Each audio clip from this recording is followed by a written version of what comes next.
The first screen we'll look at is the 13-week rolling sales average. In this particular case, it's showing it for the store, broken down by instant and online. If you're a corporate account, you have the option to roll up the information for the corporation, as well as see the information for the individual store. A couple of items to note. Most of the interactive screens on the system offer the capability to export the data. In this particular case, it's on the upper right-hand side. When you click on the export icon, it gives you a list of formats for exporting. We'll choose CSV. You also have Excel, XML, and PDF. Clicking the export button will then export the information you see on the screen to the selected file format. Then within your browser, you have the ability to save that or open it. I'll choose open. CSV file will open with Microsoft Excel.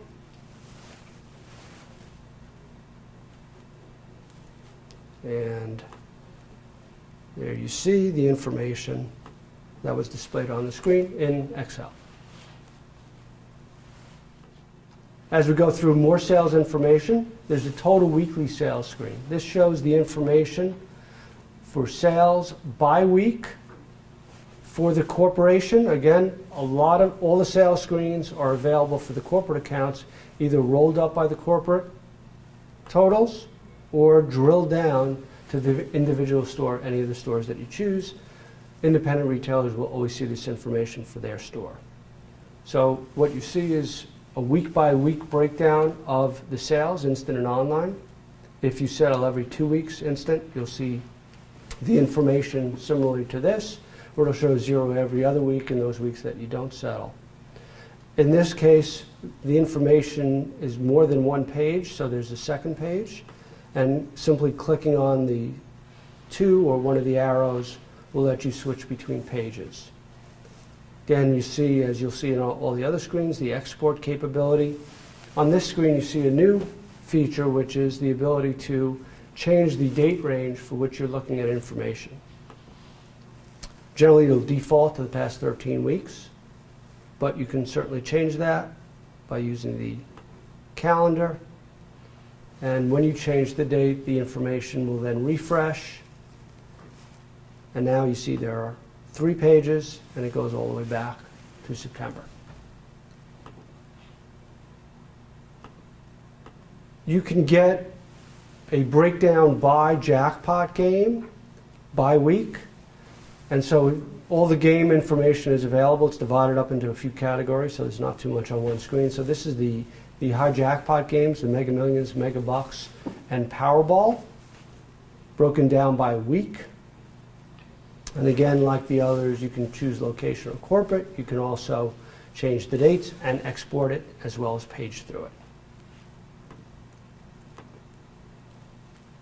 Non-jackpot games are also available. These are your number style games, Keno, Lucky for Life, poker, etc. There is also a sales screen for other games, and other games may not always have games in it, but that's a spot for a lottery to put some discontinued games or things like raffle that are occasional games. Year-to-date sales is also available, instant and online.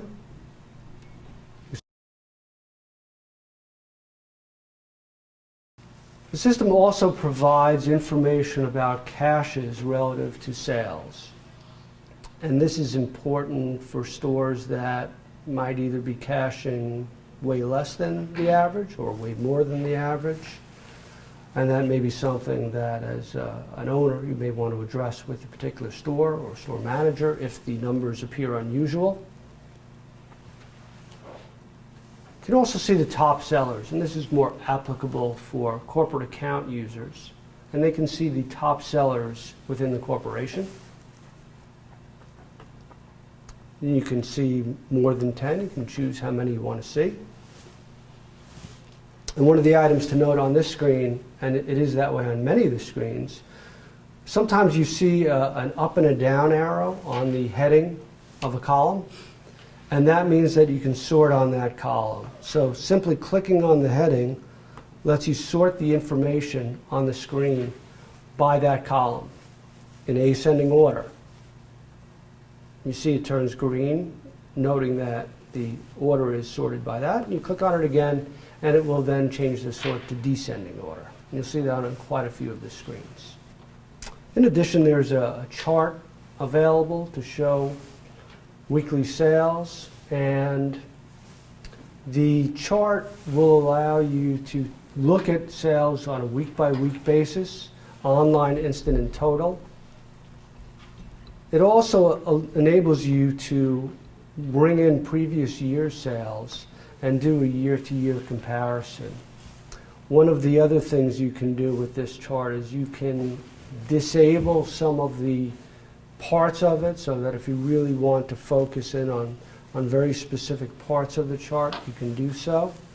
In this case, let's focus in on online sales. So if I click on the right-hand side in the legend on instant, it removes that part from the chart. I click on it again and it brings it back. So I'll remove total, I'll remove instant from both this year and previous year. And what I'm now left with is a year-to-year comparison of the online sales, with the points being weekly. And again, like other screens, I can change the date range and see that for any date range. On the instant menu, there's a lot of information about your instant inventory. This instant inventory is on a store-by-store basis. So the first screen we'll see under the inventory is a summary, counts for each game of the packs in various statuses, inactive, activated. We'll also show you the total value. And you see this is a multi-page report. The totals that you see at the bottom are the totals for the entire set that you brought back, not just what's showing on the screen. And again, like the other screens, the export is available for this as well. To drill into more detail about the instant inventory at the store, you can choose the inventory detail. This will give you a pack-by-pack description of exactly what's at the store, what's going to the store as well. So you'll see the status of the pack, what date it went into that status.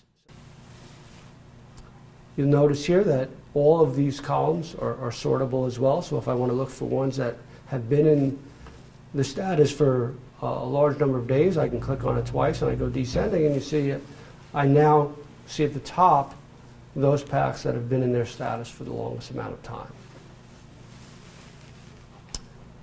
We also have detailed information about settled packs. Settled packs are listed by week, so that you can see on a weekly basis the value of the pack settlements at the store. On the bottom, you'll see the average per week, as well as the total for the selected date range. If you want to see more details about what occurred during that week for settlements, simply click on the arrow on the left, and that will expand out the week and show you the individual packs that were settled, the commission earned on those settlements, settle date, as well as the settle reason, be it manual, automatic settle, what the reason for the automatic settle was, etc. There's also a packs of concern screen. The lottery has identified certain criteria which indicate that a pack is of concern. And if it's of concern to the lottery, it should certainly be of concern to you. And really, it's mostly packs that have been in a certain status for an unusually long period of time. What you'll see on the screen is a particular pack that has been in issued status for more than 180 days. In fact, this one has been in issued status for 267 days. That is certainly unusual and should be something that you, as an owner, would want to pay attention to. We also have the ability to look at the status of any individual pack that's in your inventory. In this case, we'll look up that pack that we saw that was of concern.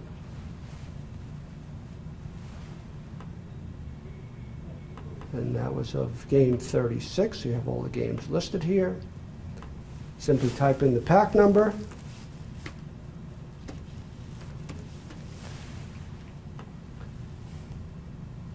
And that will show you the current pack status and when it went into that status.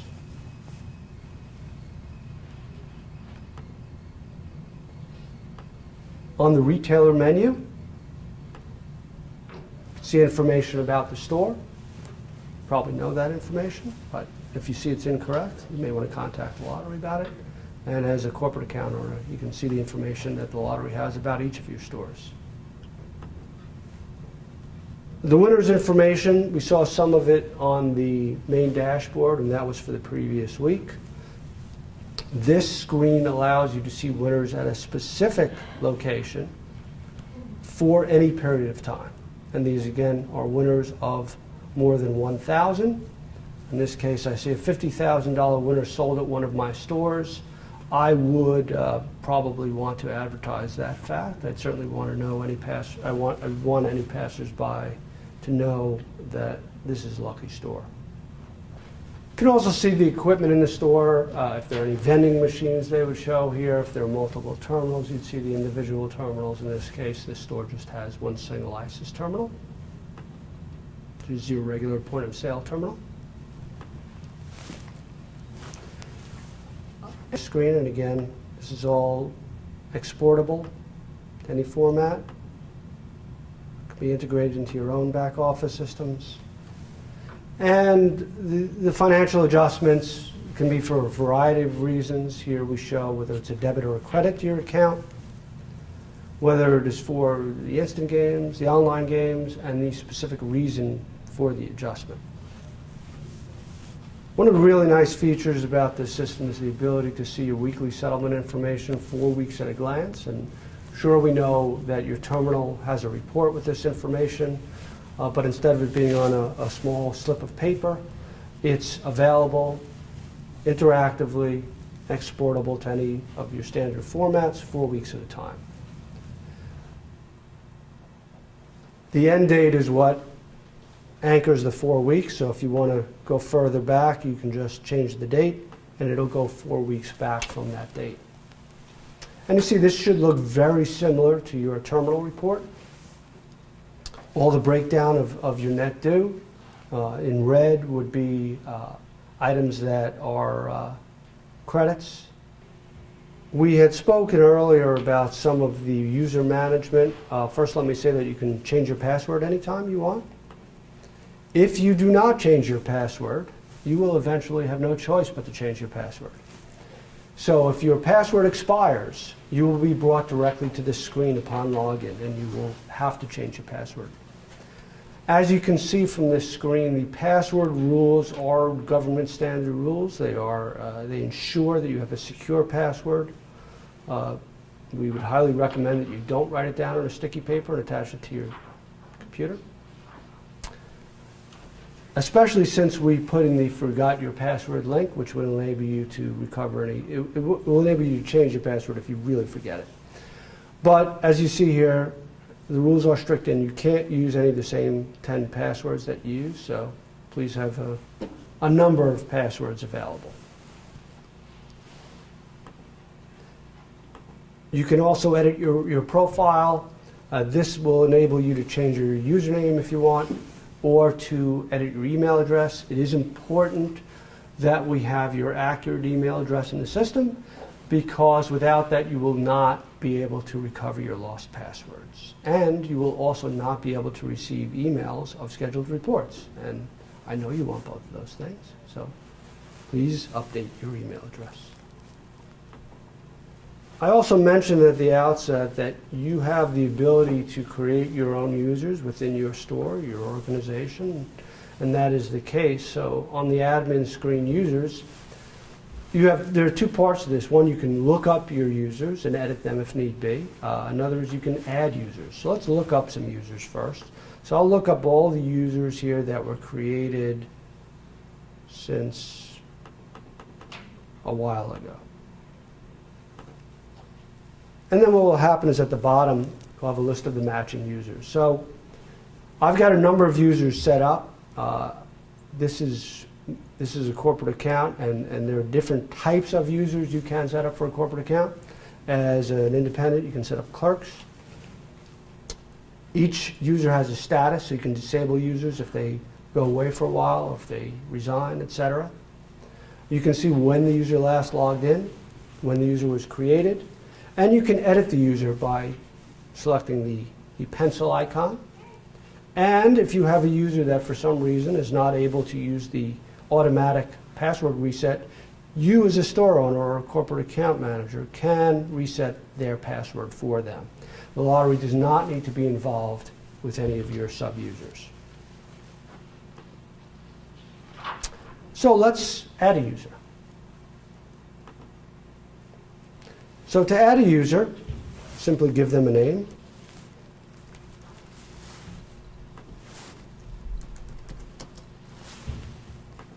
Again, the email address, very important. And for corporate accounts, I have a choice of either super user or manager. A super user has access to all the stores in the corporate account. A manager has access to specific stores in the account. It could be one store, it could be all, it could be any number of them. So in this case, I'll make someone a manager. You can see I can have various statuses. Locked out is the status you will be in if you put in your wrong password too many times, and then the lottery will have to change your status.